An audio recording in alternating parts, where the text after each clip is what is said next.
جیم بسم اللہ الرحمن الرحیم اللہم صلی علی سیدنا و مولانا محمد و علی آلہ و صحبہ وبارک وسلم۔ سب سے پہلے آپ تمام احباب کو السلام علیکم ورحمۃ اللہ وبرکاتہ۔ سلام اور خیر کے بعد آپ سب کو عید میلاد النبی صلی اللہ علیہ وآلہ وسلم بہت مبارک ہو۔ یقیناً یہ ہماری خوش نصیبی ہے کہ ہم سب کو اللہ کے پیارے حبیب نبی مکرم صلی اللہ علیہ وآلہ وسلم کے ذکر کی اس خوبصورت محفل میں شرکت کرنے کا موقع ملا ہے۔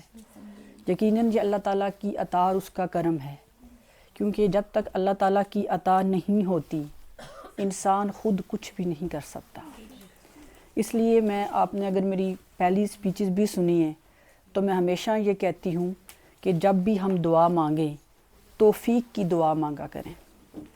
توفیق وہ بلیسنگ ہے، وہ رحمت ہے کہ اللہ تعالیٰ جب کسی بندے کو کسی کام کرنے کی توفیق عطا کرتا ہے تو پھر کیا ہوتا ہے، اس کے وقت میں برکت دیتا ہے۔ اگر مال کی ضرورت ہو تو اس کے وسائل میں اضافہ دیتا ہے۔ اگر اس کی فزیکلی اسسٹنس کی ضرورت ہو تو اللہ پاک اس کو صحت دیتا ہے۔ تو بات توفیق کی ہے۔ اگر توفیق نہ ہو تو دنیا میں لاکھوں اربوں ایسے لوگ موجود ہیں جن کے پاس وقت بھی ہے، جن کے پاس ایونر بھی ہیں، جن کے پاس پیسہ بھی ہے، لیکن نہ ان کا وقت اچھے کاموں میں استعمال ہوتا ہے، نہ ان کا پیسہ نیکی کام میں لگتا ہے، اور نہ ان کی وہ کوالٹیز جس پر وہ سوسائٹی میں فخر کرتے ہیں کسی اچھائی اور خیر کے کاموں میں صرف ہوتی ہیں۔ تو یہ اللہ تعالیٰ کی عطا ہے، اس کی توفیق ہے کہ اس نے ہمیں آج اپنے پیارے حبیب نبی مکرم صلی اللہ علیہ وآلہ وسلم کی ذکر کی مجلس میں آنے کا موقع عطا فرمایا، اور مبارکباد کی مستحقیں عطیہ آپ کی ساری فیملی کہ اللہ تعالیٰ نے آپ کے اس گھر کو اپنے اور اپنے حبیب پاک صلی اللہ علیہ وسلم کے ذکر کے لیے چنا۔ یہ ایسی خوش نصیبی ہے جو ہر کسی کو نہیں ملتی، اور جب بھی کسی کے گھر کو آقا علیہ السلام کے ذکر کے لیے چنا جاتا ہے، وہ چناؤ صرف زمین پر نہیں ہوتا، وہ چناؤ آسمانوں پر بھی ہوتا ہے۔ جس طرح ہم سب اکٹھے ہو کر جمع ہو کر محفل سجا کر یہاں ذکر کرتے ہیں، وہاں حدیث مبارکہ کا مفہوم بتا رہی ہوں کہ وہاں اللہ تعالیٰ عرش پر اپنے فرشتوں کی مجلس سجاتا ہے اور ان کے سامنے فخر سے کہتا ہے، تم کہتے تھے کہ انسان کو پیدا نہ کرو، دیکھو یہ بھی تو میرے ہی بندے ہیں جو جگہ جگہ اکٹھے ہو کر بیٹھ کر میرا ذکر کر رہے ہیں۔ تو فرشتے پھر آگے سے کیا کہتے ہیں کہ باری تعالیٰ تو بہتر جانتا ہے، ہم تیری حکمت پر اعتراض نہیں کر سکتے، لیکن باری تعالیٰ بتا یہ جو سارے آئے ہیں ان کا کرنا کیا ہے، آ تو گئے ہیں۔ تو اللہ تعالیٰ فرماتا ہے یہ سب لوگ جو مختلف جگہوں سے آئے، مختلف قبیلوں کے لوگ ہیں، بہت تو آپس میں رشتہ دار بھی نہیں ہیں، لیکن ایک نام پر سارے آئے ہیں، وہ میرا نام ہے۔ چونکہ میرے نام پر اور میرے نبی کی ذکر میں آئے ہیں، اس لیے اس مجلس میں آنے والے ایک ایک شخص کو میں نے بخش دیا۔ تو جہاں یہ محفل میلاد ہمارے ایمان کو سلامت رکھتی ہیں، ایمان کو تازہ کرتی ہیں، وہیں پر ہی یہ محفل میلاد ہمارے گناہوں کی بخشش کا سبب بھی بنتی ہے۔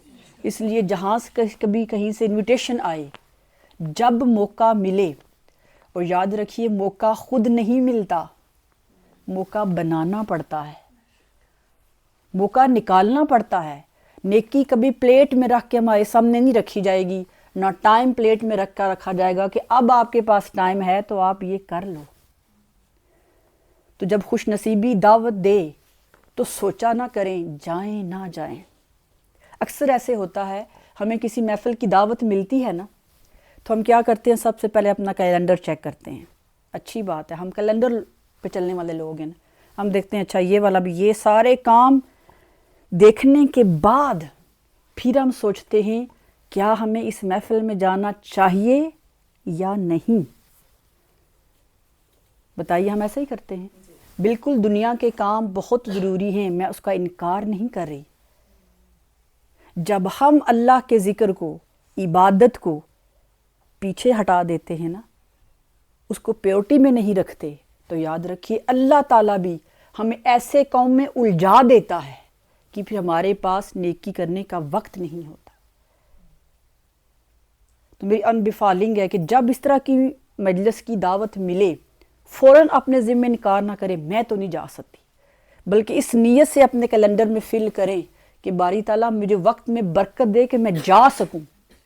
جب اس نیت سے اپنے کیلنڈر میں وہ داتو فل کریں گے نا، تو جب تک وہ محفل نہیں ہوتی ہماری اچھی نیت کا اللہ پاک ہمیں اجر بھی دے گا۔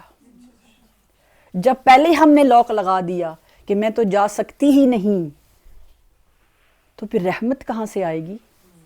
میری بات کو فالو کر رہے ہیں؟ تو کبھی بھی رحمت کا انکار نہ کریں، وہ رب ہے نا، وہ جو چاہے کر سکتا ہے۔ آج بھی تو ہم سب یہاں پہ بیٹھے آئے ہوئے ہیں نا، کیا ہمارے گھروں کے کام بند ہو گئے ہیں؟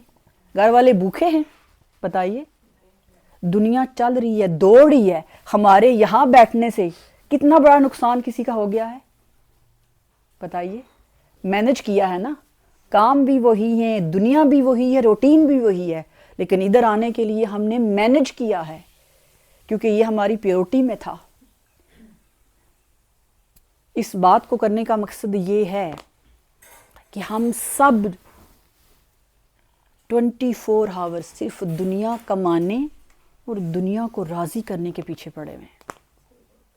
یاد رکھیں، دنیا کسی کی نہیں ہوتی، دنیا کو ہم راضی نہیں کر سکتے۔